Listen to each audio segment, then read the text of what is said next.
तो साथियों, स्वागत है आप सब दोस्तों का। मैं हूं डॉक्टर लोकेश बाली। आज हम पढ़ेंगे, पिछले क्लास में हमने रस सिद्धांत पढ़ रहे थे भरत मुनि का। उसी कड़ी को, उसी क्लास को आगे बढ़ाते हुए आज हम रसों के बारे में कुछ और महत्वपूर्ण चीजें जान लेते हैं और हम कुछ अन्य चीजों को साथियों समझने का यहां पर प्रयास करेंगे।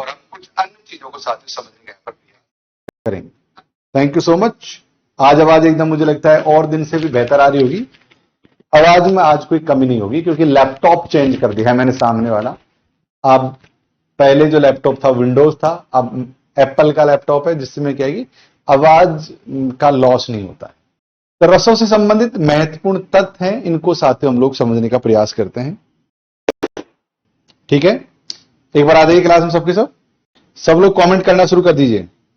हाय चंदा, आप लोग आओ, जब तक मैं पानी की बोतल ले आता हूं ताकि हम क्लास ढंग से पढ़ सकें।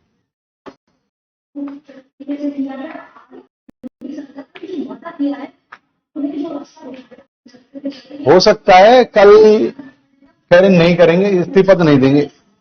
इस्तीफा दे देंगे तो इनका वो लेगेसी टूट जाएगी ना कि हम इस्तीफा नहीं देते हैं, कुछ करेंगे कुछ और।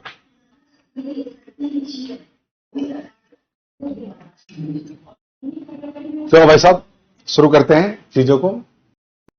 देखो, हम यहां पर कुछ अन्य चीजों के बारे में, अन्य महत्वपूर्ण तथ्यों के बारे में समझ लेते हैं।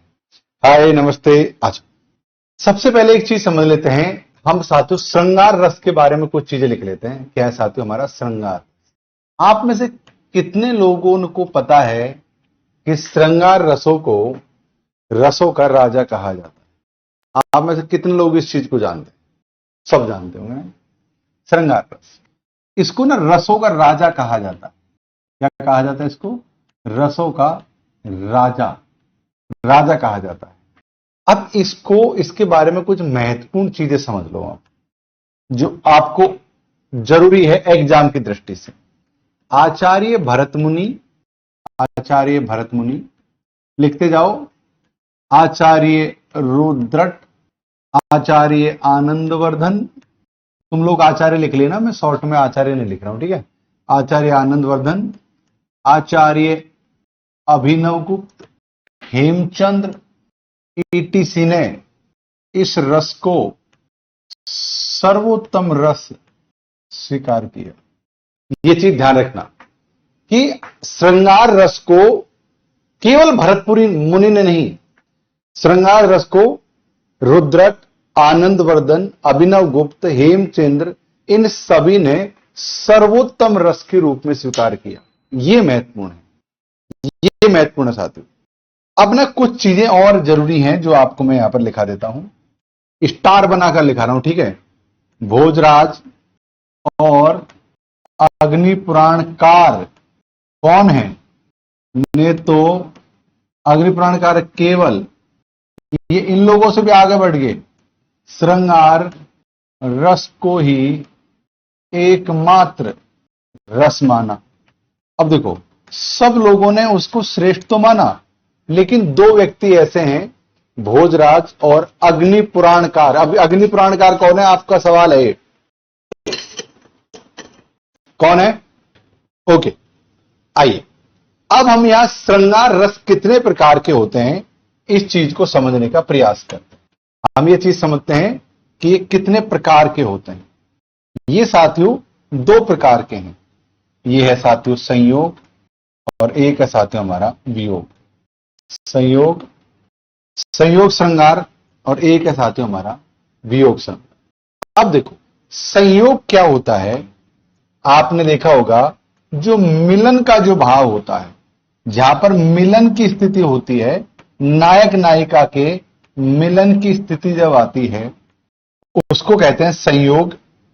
और जब विरह की पीड़ा होती है, उसको कहते हैं साथियों वियोग श्रृंगार। उस तरीके से क्या होता है, संयोग और वियोग हमने यहां पर समझ लिया। अब में से कितने लोग जानते हैं कि इसका स्थायी भाव क्या है? कितने लोग जानते हैं स्थायी भाव? इसका स्थायी भाव है साथियों श्रृंगार का, वो है शोक। क्या मैंने ये सही लिखा है या गलत लिखा है? बताओ। स्थायी भाव मैंने शोक लिखा है, गलत लिखा है या सही लिखा है? क्या श्रृंगार का स्थायी भाव शोक होता है। शोक गलत लिखा है तो गलत, सही बता सही। सीमा कह रही है गलत, शीतल कह रही है गलत, तो मान लेते हैं। सही क्या है फिर? बहुत सिंपल सवाल पूछा है, सही क्या है फिर? पिछली क्लास में ही मैंने आपको लिखाया था। कोई कह रहा है प्रेम तो कोई कह रहा है रति, स्थायी भाव है रति। चलिए, अब ये तो हमने श्रृंगार रस के बारे में पढ़ लिया है। आइए श्रृंगार रस के बाद में हम करुण रस के बारे में पढ़ते हैं। यार करुण रस के बारे में कुछ महत्वपूर्ण चीजें यहां पर समझें। अब देखो हम पढ़ रहे हैं करुण रस के बारे, करुण रस के बारे में पढ़ लेते हैं। करुण रस क्या कह रहा है? अब करुण रस का जो स्थायी भाव होता है, इसका क्या है स्थायी भाव? करुण रस का स्थायी भाव बताओ कमेंट करके, सबके सब करुण रस का स्थायी भाव बताइए। और सेजल ने, रामकेसी ने सही आंसर दिया है कि इसका है, जो मैं आपको पिछली बार जो कंफ्यूज कर रहा था ना, वो ये है सब। अब इसके बारे में भी ना अलग अलग लोगों ने अलग अलग प्रकार की राय दी। इसके बारे में एक आचार्य हैं जिनका नाम है भवभूति, भभूति नारायण मिश्रा वाले भाभी जी घर में वाली आचार्य भवभूति। ये मानते हैं, इनका एक सूत्र है, इनका मानना है कि एको, लिखो इस सूत्र को, एको रस करुण है। ये कहते हैं एको रस करुण एव, अर्थात अर्थात अर्थात केवल करुण ही रस है। मतलब ये क्या कहते हैं कि केवल करुण ही रस है, इसने और रसों को माना ही नहीं। इन्होंने कहा कि करुण रस ही एकमात्र रस है। करुण रस के बारे में आचार्य जो आनंदवर्धन है, उन्होंने भी बहुत शानदार बात कही। जो आनंदवर्धन है, आचार्य आनंदवर्धन ने करुण रस की भाव गहनता को श्रृंगार रस से भी श्रेष्ठ माना है। श्रृंगार रस से भी श्रेष्ठ माना है। उतारते जाओ कॉपी में। एक थे साथियों आचार्य रामचंद्र शुक्ल जी।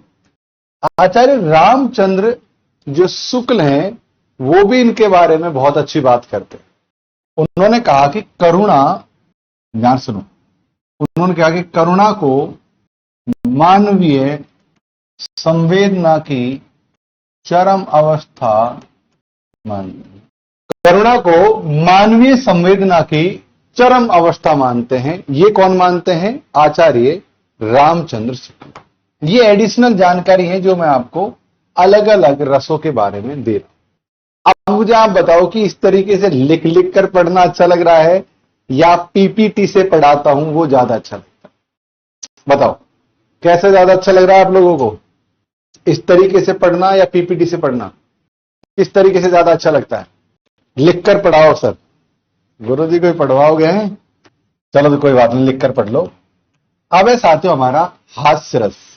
अब है साथियों अगला हमारा हास्य रस।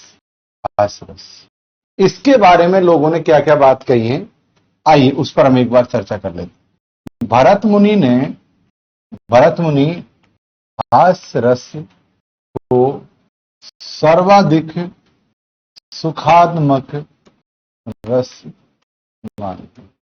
इस लाइन को याद कर लो कि जो भरत मुनि है वो हास्य रस को सर्वाधिक सुखात्मक रस मानते हैं। एक एक चीज आपके याद होनी चाहिए। अगर मैं आपको एक एक चीज लिखा रहा हूं ना, तो इसी तरीके से एक एक चीज आपको याद हो जानी चाहिए, ध्यान रखना। जैसे मुझे याद है उसी तरीके से। आइए कुछ एडिशनल चीजें लिख लेते हैं यहां पर। भरत मुनि, इसके बारे में और बात कहते हैं, हास्य के मूल में विकृति भाव स्वीकार करते हैं। वादा करो मुझसे कि जब तुम प्रोफेसर बनोगे इसी तरीके से एक एक लाइन तुमको याद होंगी। जब तुम प्रोफेसर बनकर किसी विश्वविद्यालय में पढ़ाओगे तो इसी तरीके से एक एक चीज तुम्हारे दिमाग में होनी चाहिए। करो वादा मुझसे कि गुरुजी जब तक हम प्रोफेसर बनेंगे इतना सीख लेंगे एक एक चीज को कि हम बिना देखे बिना एक एक चीजें यहां पर हम स्टूडेंट्स के लिए लिखाते रहेंगे। ये साथियों हास्य रस के बारे में महत्वपूर्ण चीज है। आइए अब हम वीर रस के बारे में कुछ जानकारी कर लेते हैं कि वीर रस क्या। वीर रस के बारे में कुछ चीजें समझ लेते हैं। वीर रस क्यों जरूरी? वीर रस भरत मुनि ने इसके 3 भेद माने हैं। मुझे बताओ तीनों वेदों के नाम, कमेंट कर। तीनों वेदों के नाम बताओ। चंदा, रामकेशी, सीमा, 3 वेद कौन कौन से हैं बताओ।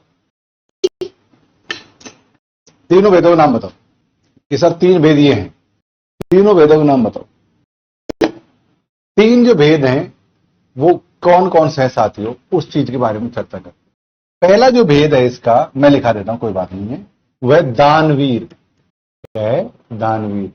दूसरा है धर्मवीर और तीसरा है साथियों युद्धवीर। वीर रस के 3 भाग हैं, दानवीर, धर्मवीर और युद्धवीर। दानवीर, धर्मवीर और युद्धवीर। वेरी गुड सीमा, आपने लिख भी दिया। यहां पर एक शब्द और लगता है दयावीर।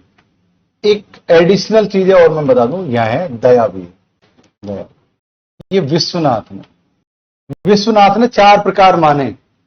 उसने कहा कि दयावीर भी वीर रस का ही हिस्सा है। क्या है? दयावीर भी वीर रस का हिस्सा है। ये कौन कह रहे थे? ये कह रहे थे साथियों हमारे विश्वनाथ। क्या कह रहे थे? विश्वनाथ कह रहे थे कि दयावीर भी इसका ही हिस्सा। दयावीर। अब ये तो हो गया, लेकिन इसके अलावा कुछ और वीर भी हैं, जैसे सत्यवीर, जैसे पांडित्यवीर, कुछ भी लगा लो। तो ये जो नाम दिए हैं, ये दिए हैं साथियों पंडित जगन्नाथ। मुझे पता है आप में से कोई नहीं जानता था इन्हें। देखो भरत मुनि ने 3 माने, दानवीर, धर्मवीर, युद्धवीर। विश्वनाथ कहते हैं कि 4 भाग हैं, दानवीर ऐड कर दो। पंडित जगन्नाथ कह रहे नहीं नहीं नहीं, 3 तो ये हैं, 5 हैं, सत्यवीर और पांडित्यवीर भी तुम ऐड करो। ठीक है, ये चीजें साथियों पढ़ना समझना बहुत ज्यादा जरूरी है। अब एक चीज और एडिशनल लिख लो यहां पर कि वीर रसों में युद्धवीर की प्रधानता मानी जाती है। वीर रसों में युद्धवीर की प्रधानता मानी जाती है। ठीक है, उतार लिया? आगे बढ़ूं? उतार लिया तो उतार लिया भाई, आगे बढ़ूं? बताओ, बढ़ूं आगे? चलिए अब हम यहां पर शांत रस के बारे में जान लेते हैं कि शांत रस क्या है। ये हो गया शायद शांत रस। अच्छा, अब यहां पर एक आचार्य थे, आचार्य रुद्रट। लिखा देता हूं, आचार्य रुद्रट। आचार्य रुद्रट ने शांत रस का स्थायी भाव सम्यक ज्ञान।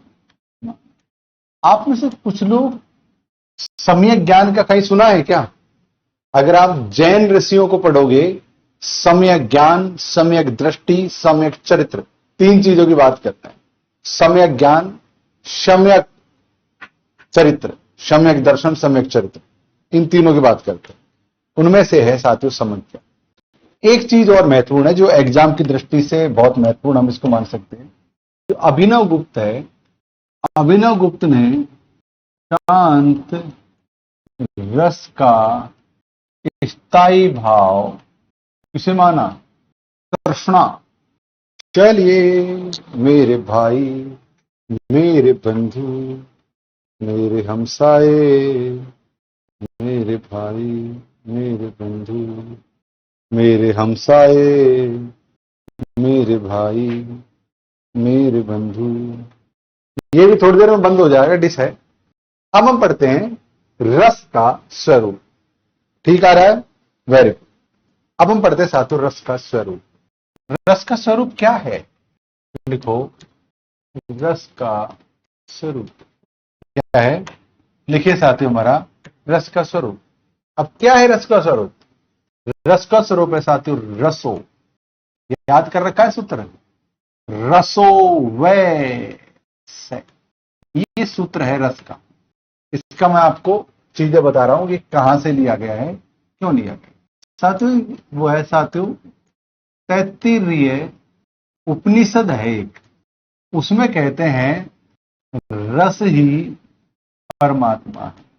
क्या कहते हैं? रस ही परमात्मा है। रसों में से ये 33 में रस ही परमात्मा। अब सबसे बड़ी बात है कि दो लोग हुए थे, इनमें एक था बहुत महत्वपूर्ण, जिसका नाम था साथियों भट्टनायक। अब भट्टनायक ने क्या किया? भट्टनायक मानते हैं रस समकक्ष किसके है? ब्रह्मानंद सहोदर। तो रस की जो वैल्यू है ब्रह्मानंद सहोदर के जितनी है। एक हुए थे जिसका नाम था साथियों विश्वनाथ। विश्वनाथ कहते हैं कि जो रस है ना हमारा, वो क्या है? चिन्मय है। क्या है? चिन्मय है, आत्मस्वरूप है, अलौकिक आनंद है। क्या है? अलौकिक आनंद है। अरे आज मैं वो देख रहा था, वो जो ये चल रहा है ना अभी प्रोटेस्ट, बिहार की रील देख रहा था प्रोटेस्ट के ऊपर। अरे क्या गर्दा उड़ा रखा है, मजा आ रहा है। बिहार तो अलग ही लेवल का स्टेट है यार, बिहार की तो बात ही अलग है। ठीक है, अब देखो रस को काव की आत्मा, बहुत सारे लोगों ने कहा कि भाई साहब जो रस है ना वह काव की आत्मा।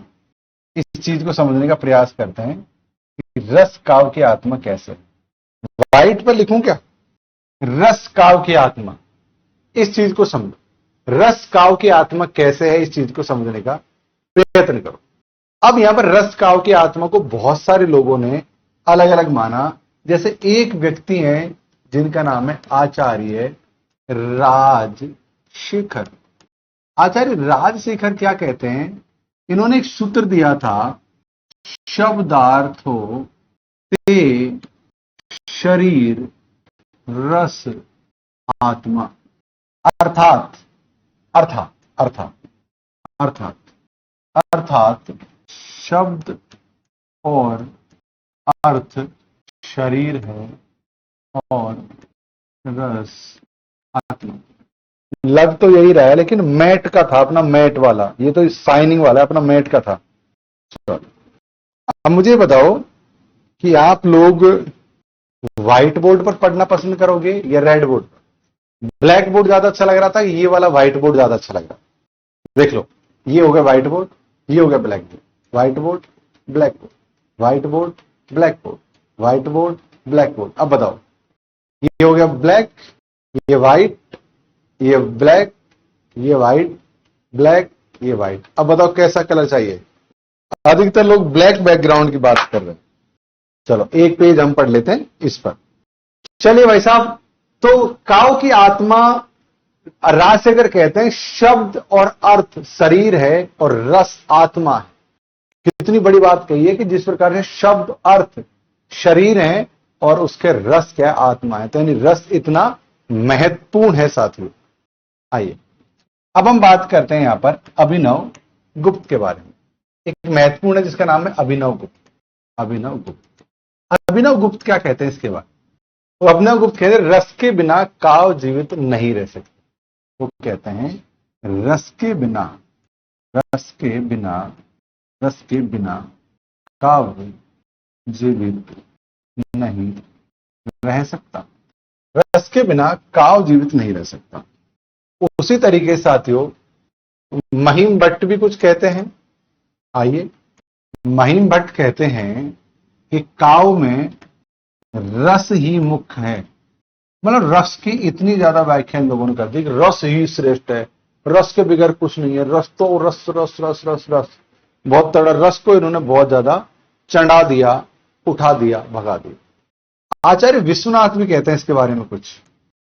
विश्वनाथ कहते हैं रसात्मक काव ही, रसात्मक ही काव। ये साथियों रस की, काव की आत्मा के बारे में जितने भी लोग बात करते थे, ये वो लोग हैं जो हमने अभी अभी समझ ली। अब हम ब्लैक बैकग्राउंड फिर से कर लेंगे। अब हम ब्लैक बैकग्राउंड फिर से कर लेंगे भाइयों, क्योंकि सच में आंखों में चुभ रहा है तो यार। ठीक, ब्लैक बैकग्राउंड ठीक है ना? आप लोग एक बार नोट कर लो, पर इसको नोट कर लो, पहले नोट कर लो, इसको छूटे ना चाहिए। अब हम बात करते हैं हिंदी में रस का विवेचन किस तरीके से हुआ। हम बात करते हैं हिंदी में रस विवेचन, हिंदी में रस विवेचन। अब ये समझो ध्यान से, मैं आपको कुछ चीजें लिखा रहा हूं कि रीतिकाल, लिखते जाओ, रीतिकालीन कवियों ने रस को काव्य का मूल स्वीकारा। जैसे कौन थे वो लोग? जैसे देव केशव। इन्होंने क्या कहा कि रीतिकाल के कवियों ने रस को काव्य का मूल स्वीकार। जबकि रामचंद्र शुक्ल, महावीर प्रसाद द्विवेदी, नगेंद्र ने रस को उतारते जाना आत्मानुभूति की स्थिति माना। महत्वपूर्ण है जो मैंने आपको लिखाया है। एक ना सारणी बनवा देता हूं आपको, बड़ी मजेदार, तुमको ना समझने में बहुत आसानी हो जाएगी। पूरे रस को समझने में आपको बेहद आसानी हो जाएगी। एक सारणी बनवा दो, लिख लो, एक सारणी बनाओ मजेदार वाली, मजा आ जाएगा तुमको। यहां पर लिखो, संप्रदाय लिखते हैं यहां पर। तो ये हो गए हमारे संप्रदाय, लाइन खींच दी। इनके हो गए प्रमुख आचार्य, ठीक है, लाइन खींच दी।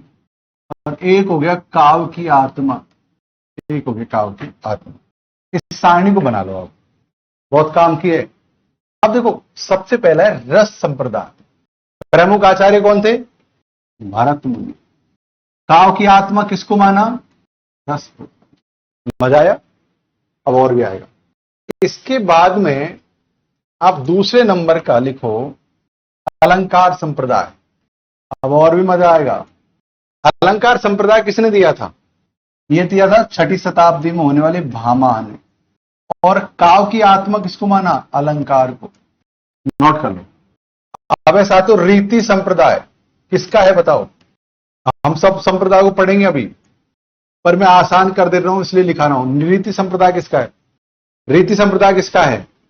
टीना जैन करिए भामा, सीमा करिए भामा, रीति जैन है बेटा। रीति संप्रदाय है वामन का। रीति संप्रदाय का आचार्य वामन। अब इन्होंने मुख्य क्या माना? रीति को मुख्य माना, रीति को काव्य की आत्मा माना। क्या माना? रीति को काव्य की आत्मा। उसी तरीके से चौथे नंबर पर लिख लो वक्रोक्ति।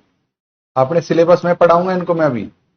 वक्रोक्ति संप्रदाय किसका है?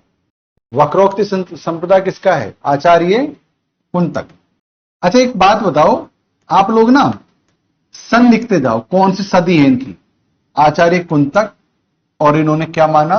वक्रोक्ति को काव्य की आत्मा माना। ध्यान रखना, याद रहेगा। उसके बाद में भाई साहब हमारे पास आता है, अगला है ध्वनि संप्रदाय। ध्वनि संप्रदाय किसका है? आनंदवर्धन का है। इसका है आनंदवर्धन। किसको माना है? ध्वनि को श्रेष्ठ माना है। मजा आ रहा है? एक ही पन्ने में सब कुछ चीज लिखा दी ना, छठा लिख लो। औचित्य संप्रदाय किसका है? औचित्य संप्रदाय किसका है बताओ? क्षेमेंद्र का। Very good. और किसको माना? औचित्य को। जिस स्टूडेंट ने ये सारणी याद कर ली ना, वो आधा भारतीय काव्य शास्त्र समझ चुका है। आधा भारतीय काव्य शास्त्र समझ जाएगा जिसने ये चीज याद कर ली। आधा मतलब इतनी बड़ी बात बोल रहा हूं मैं, आधा भारतीय काव्य शास्त्र वो समझ जाए। आप बताओ कैसा रहा हमारा रस संप्रदाय की यात्रा? कैसी रही हमारी रस संप्रदाय की यात्रा? समझ लिया हमने रस संप्रदाय किसका था? भरत मुनि, 2nd शताब्दी, विभावानुभाव, संयोगादृश, रस निष्पत्ति सूत्र, ये समझ लिया आपने। इसके अतिरिक्त और लोगों ने रस निष्पत्ति के बारे में क्या क्या कहा वो समझ लिया। विभाव क्या है, भाव क्या है, संचारी भाव क्या है, ये सब चीजें हमने पिछली क्लास में समझ ली। तो तमाम चीजें हमने रस सूत्र के बारे में जान ली। उम्मीद है आप लोग एक एक चीज समझ गए होंगे और उम्मीद है ये सब चीजें आपको उतार लेनी है अच्छी तरीके से। बताओ, किसी को कोई पूछना है, किसी को समझना है तो बताइए। बोर्ड का पीडीएफ कल भी मैंने डाउनलोड कर लिया था, आप लोगों को मैं दे दूंगा, पर आप लोग ना उतारने की चेष्टा करो। अगर हर चीज आपको हलवे की तरह मिल जाएगी ना तो तुम आलसी हो जाओगे। तुम उतारा करो ना भाई साथ के साथ। जब एक बात बता, मुझे एग्जाम देनी है क्या? नहीं देनी। मैं तो ऑलरेडी वो सब कर चुका हूं जो आप लोग करना चाहते हो, है ना? तब भी मैं आपके सामने एक एक चीज लिखा रहा हूं। तो आपका तो दायित्व तो बनता ही है भाई साहब कि हर एक चीज को उतारो, समझो, लिखो। बनता है नहीं बनता? बनता है ना? अरे इसमें चल रहे हैं कमेंट आप लोगों के, सर जी लिखने में लग रहा है स्कूल में बैठे हैं पहले जैसे। सीमा, देखो सीमा जी, जितना खुद को रगड़ोगे उतना सीखोगे, ध्यान रखना। आइए अब हम अगली क्लास में क्या पढ़ेंगे। आज हमने पढ़ा रस संप्रदाय और कल पढ़ेंगे रस निष्पत्ति। क्या पढ़ेंगे? कल हम पढ़ेंगे साथियों रस, आप पढ़कर आना पहले से ही, निष्पत्ति। कल हम पढ़ेंगे रस निष्पत्ति के बारे में। पिछली क्लास में हमने रस संप्रदाय के बारे में पढ़ा था। ओके, मैं ये कह रहा हूं कि भाई पिछली क्लास में हमने रस सिद्धांत पढ़ा था, कल की क्लास में मैं आपको रस निष्पत्ति पढ़ाने वाला हूं। ठीक है? तो अब मैं आपसे कल मिलूंगा और रात्रि 9 बजे पेपर 1 की क्लास में जरूर से आ जाना। Thank you, love you all, thank you. कल हम रस निष्पत्ति